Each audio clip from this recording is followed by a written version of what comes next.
Hello students, welcome to my e-learning class. I am explaining here about demand, that is market forces, one of the important force of market. ಮಾರುಕಟ್ಟೆ ಒಂದು ನಿರ್ಧಾರಕಗಳು ಅಂತ ಏನು ಹೇಳ್ತೇವಲ್ಲ ಅದರೊಳಗೆ ಬೇಡಿಕೆ ಅತ್ಯಂತ ಮಹತ್ವದ ಪಾತ್ರವನ್ನು ವಹಿಸುತ್ತೆ. In my previous video I explained about demand function. Demand function ಅಂತಂದ್ರೆ functional relationship between the variables, that is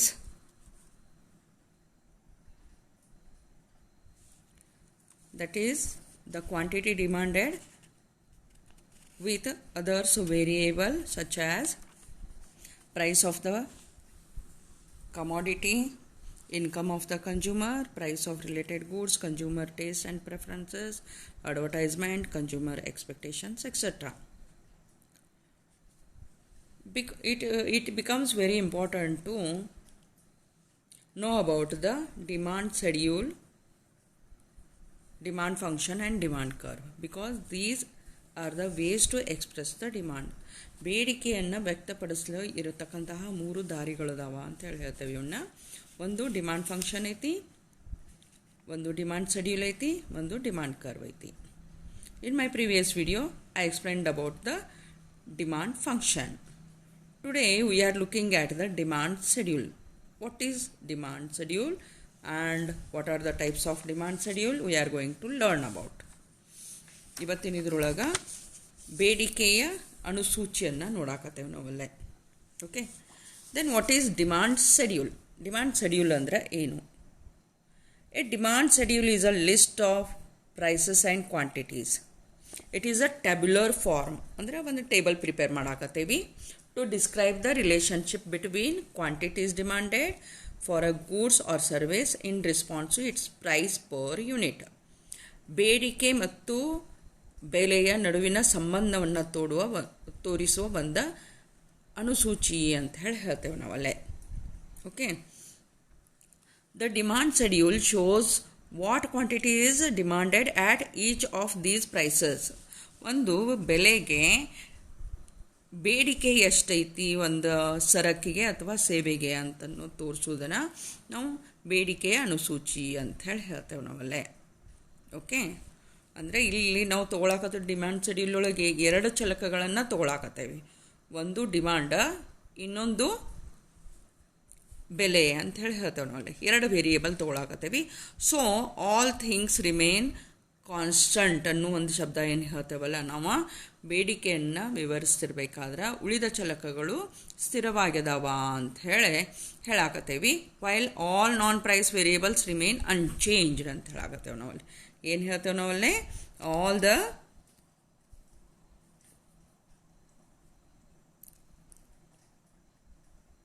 all the variables, non price variables ಅಂತೇಳಿ ಹೇಳಾಕತ್ತೇವೆ ನಾವಲ್ಲಿ. ನಾನ್ ಪ್ರೈಸ್ ವೇರಿಯೇಬಲ್ಸ್, ಉಳಿದ ಚಲಕಗಳು ಬದಲಾಗಿಲ್ಲ, ಅನ್ಚೇಂಜ್ಡ್ ಅದಾವ ಅಂತ ಹೇಳಾಕತ್ತೇವಿ. Okay, in this demand schedule we have two columns. One is for price per unit, another is for quantity demanded for a given period of time. ಒಂದು ಕಾಲಾವಧಿಗೆ ಬೇಡಿಕೆ ಮತ್ತು ಇನ್ನೊಂದು ಬೆಲೆಯ ಒಂದು ಕಾಲಮ್ ಐತಲ್ಲೇ. ಅದು ಏನೈತಿ ಅಂತಂದ್ರೆ relationship between price and commodities ತೋರ್ಸಾಕತ್ತೈತದಲ್ಲಿ ನಮಗೆ. It is a set of schedule pairs which values the price of for X, that is goods, and demand for goods. ಬೇಡಿಕೆ ಒಂದು ನಿರ್ಧಾರಿತ ಸರಕಿಗೆ ಬೇಡಿಕೆ ಮತ್ತು ನಿರ್ಧಾರಿತ ಬೆಲೆಯನ್ನು ತೋರ್ಸಾಕತ್ತೈತಿ, ಅದರ ಸಂಬಂಧವನ್ನು ತೋರ್ಸಾಕತ್ತೈತಿ ಅಂತ ಹೇಳ್ತೇವೆ.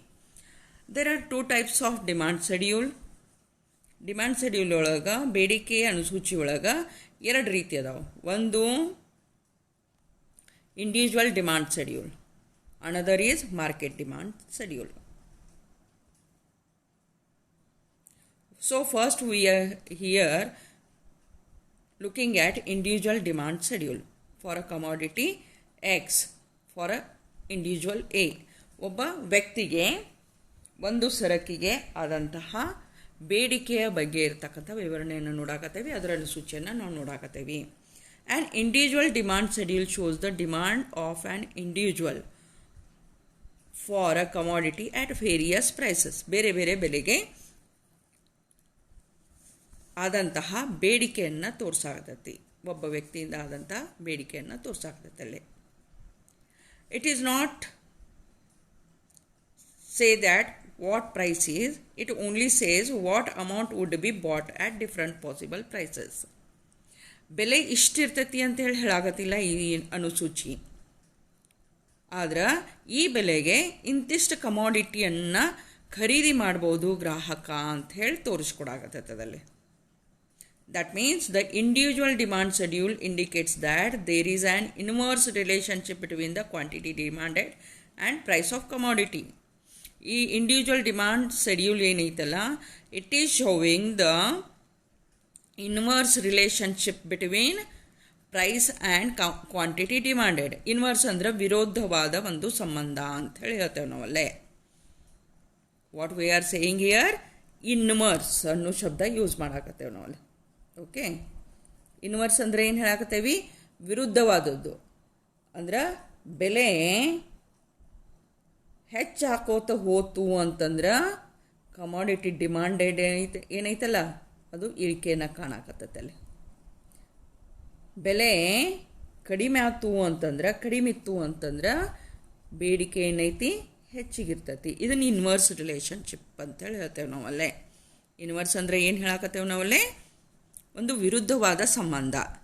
ಹೆಚ್ಚಿನ ಬೆಲೆ ಇದ್ದಾಗ ಬೇಡಿಕೆ ಕಡಿಮೆ ಐತಿ, ಬೇಡಿಕೆ ಹೆಚ್ಚಿದ್ದಾಗ ಬೆಲೆಗಳು ಕಡಿಮೆ ಇರ್ತಾವ. ಇದನ್ನು ನಾವು ಇನ್ವರ್ಸ್ ರಿಲೇಷನ್ಶಿಪ್ ಅಂತ ಹೇಳಿ ಹೇಳ್ತೀವಿ. ಇದನ್ನು ಈ ಅನುಸೂಚಿಯನ್ನು ನೋಡಿ ಈಗ ನೋಡೋಣ ಅಂತ. Okay, so here is the price column. Price column ಐತಿ, ಇಲ್ಲೇ ಕ್ವಾಂಟಿಟಿ ಡಿಮಾಂಡೆಡ್ ಐತಿ. ಪ್ರೈಸ್ 10 ಇದ್ದು ಹೊತ್ನಾಗ ಕ್ವಾಂಟಿಟಿ ಡಿಮಾಂಡೆಡ್ ಎಷ್ಟೈತಿ, 6000 ಐತಿ. ಯೂಶ್ವಲಿ ಇದನ್ನು ಮಾರ್ಕೆಟ್ ಒಳಗೆ ನೋಡ್ತಾವೆ ನಾವಲ್ಲಿ. ಓಕೆ, ಯಾವಾಗ ಬೆಲೆ ಕಡಿಮೆ ಐತಿ ಆವಾಗ ಬೇಡಿಕೆ ಯಾವಾಗೂ ಹೆಚ್ಚಿರ್ತೈತಿ. ಯಾಕಂತಂದ್ರೆ ಒಂದು ಇಂಡಿಯನ್ ಕನ್ಸ್ಯೂಮರ್ ಒಂದು ಬಿಹೇವಿಯರ್ನ ಹಂಗೈತಿ. ಬೆಲೆ ಕಡಿಮೆ ಇತ್ತು ಹೆಚ್ಚಿಗೆ ಖರೀದಿ ಮಾಡ್ತಾನೆ. ಬೆಲೆ ಹೆಚ್ಚಾತು ಅಂತಂದ್ರೆ ಆಟೋಮೆಟಿಕ್ಲಿ ಅವನ ಒಂದು ಬೇಡಿಕೆ ಕಡಿಮೆ ಆಗ್ತೈತಿ. ಅದನ್ನ ಈಗ ನೋಡೋಣ ಅಂತ. 20 ರೂಪಾಯಿ ಇತ್ತು ಅಂದ್ರೆ ನಾವು ಎಷ್ಟು ಖರೀದಿ ಮಾಡ್ತೇವೆ, 5000 ಯೂನಿಟ್ಸ್. ಅದ ಒಂದು ಯೂನಿಟಿನ ಬೆಲೆ 30 ರೂಪಾಯಿ ಆಯಿತು ಅಂತಂದ್ರೆ demand will decrease to 4000, and when the price is 40, demand will decrease to 3000, and when the price is 50 rupee, demand will be 2000. When prices are at high at 60 rupee, demand is 1000 units. ಇದೇನೈತಿ ಅಂತಂದ್ರೆ ಒಂದು common behaviour ಐತಿ ಕಸ್ಟಮರ್ದು. Common behaviour ಐತಿ. ಯಾವಾಗ ಬೇಡಿಕೆ ಹೆಚ್ಚಿರ್ತೈತಲ್ಲ ಆ ಹೊತ್ನಾಗ ಬೆಲೆ ಕಡಿಮೆ ಇರ್ತೈತಿ. ಅದನ್ನ ನಾವು ಇನ್ನೊಂದು ಏನು ಹೇಳೋಣ, ಇಲ್ಲೇ ಪ್ರೈಸ್ ಯಾವಾಗ ಕಡಿಮೆ ಐತಿ ಅವಾಗ ಬೇಡಿಕೆ ಹೆಚ್ಚೈತಿ. ಹಂಗಾದ್ರೆ ಪ್ರೈಸ್ ಯಾವಾಗ ಹೆಚ್ಚೈತಿ ಬೇಡಿಕೆ ಏನೈತಿ ಕಡಿಮೆ ಐತಲ್ಲೇ. ಹಿಂಗಾಗಿ ಏನಾಗ್ತೈತಿ, ಈಗ ಪ್ರೈಸ್ ಏನೈತಲ್ಲ ಅದು ಇಂಡಿಪೆಂಡೆಂಟ್ ವೇರಿಯೇಬಲ್ ಅಂತ ಹೇಳಿ ಹೇಳ್ತೇವೆ ನಾವು. ಇಂಡಿಪೆಂಡೆಂಟ್ ವೇರಿಯೇಬಲ್ ಅಂತೇಳಿ ಹೇಳ್ತೇವೆ. ಆಮೇಲೆ ಕ್ವಾಂಟಿಟಿ ಡಿಮಾಂಡೆಡ್ ಏನೈತಿ ಅದು ಬೆಲೆಯನ್ನು ಆಧರಿಸೈತಿ. ಅದಕ್ಕೆ ಇದು ಡಿಪೆಂಡೆಂಟ್ ವೇರಿಯೇಬಲ್ ಅಂತ, ಅವಲಂಬಿತ ಚಲಕ ಅಂತೇಳಿ ಹೇಳ್ತೇವೆ ನಾವು ಅಲ್ಲಿ. ಕ್ವಾಂಟಿಟಿ ಡಿಮಾಂಡೆಡ್ ಏನೈತಿ ಅವಲಂಬಿತ ಚಲಕ ಐತಿ. ಅದ ಬೆಲೆ ಏನೈತಿ ಅದು ಸ್ವತಂತ್ರ ಚಲಕ ಐತಿ ಅಂಥೇಳಿ ಹೇಳ್ತೇವೆ. It is about the individual market schedule. ಇದೇನೈತಿ, ಇಂಡಿವಿಜುವಲ್ ಡಿಮಾಂಡ್ ಶೆಡ್ಯೂಲ್ ಅಂತ ಹೇಳಿ ಹೇಳ್ತೇವೆ ನಾವು ಇದನ್ನು. ಅಂದರೆ ಒಬ್ಬ ವ್ಯಕ್ತಿಯ ಒಂದು ಬೇಡಿಕೆಯ ವರ್ತನೆಯನ್ನು ನಾವು ಇಲ್ಲಿ ತಿಳ್ಕೊಳಕ್ಕೆ ಸಾಧ್ಯ ಆಗ್ತೈತಿ. ಎಲ್ಲೇ ಇಂಡಿವಿಜುವಲ್ ಡಿಮಾಂಡ್ ಶೆಡ್ಯೂಲ್ ಒಳಗೆ. ಓಕೆ, ಇಂಡಿವಿಜುವಲ್ ಡಿಮಾಂಡ್ ಶೆಡ್ಯೂಲ್ ಒಳಗೆ ಏನೇನು ನೋಡಿದೀವಿ ನಾವಲ್ಲೇ, ಒಂದು ಬೇಡಿಕೆ ಯಾವಾಗ ಹೆಚ್ಚಾಗ್ತೈತಿ, ಯಾವಾಗ ಬೆಲೆ ಕಡಿಮೆ ಐತಿ. ಬೆಲೆ ಹೆಚ್ಚಾದ ಕೂಡಲೇ ಬೇಡಿಕೆ ಕಡಿಮೆ ಆಗ್ತೈತಿ.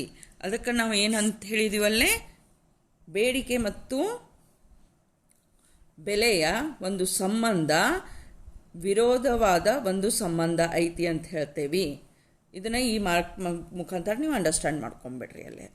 ಓಕೆ, ಬೇಡಿಕೆ ಮತ್ತು ಬೆಲೆಯ ಒಂದು ಸಂಬಂಧ ಅಂತ ಹೇಳಿ ಹೇಳ್ತೀವಿ. ಬೆಲೆ ಯಾವಾಗ ಕಡಿಮೆ ಇರ್ತತಿ, ಬೇಡಿಕೆ ಹೆಚ್ಚಿರ್ತತಿ. ಅದ ಬೆಲೆ ಹೆಚ್ಚಿತ್ತು, ಬೇಡಿಕೆ ಕಡಿಮೆ ಆಗ್ತತಿ. ಇದನ್ನು ಇನ್ವರ್ಸ್ ರಿಲೇಷನ್ಶಿಪ್ ಅಂತ ಹೇಳಿ ಹೇಳಾಕತ್ತೇವೆ ನಾವಲ್ಲೇ. ಈ ಒಂದು ಕೀವರ್ಡ್ಸ್ ಏನದವ ಅದನ್ನು ನೆನ್ಪಿಟ್ಕೋರಿ. So please like, share and subscribe my channel for further updates. In my next video I will explain about the market demand schedule.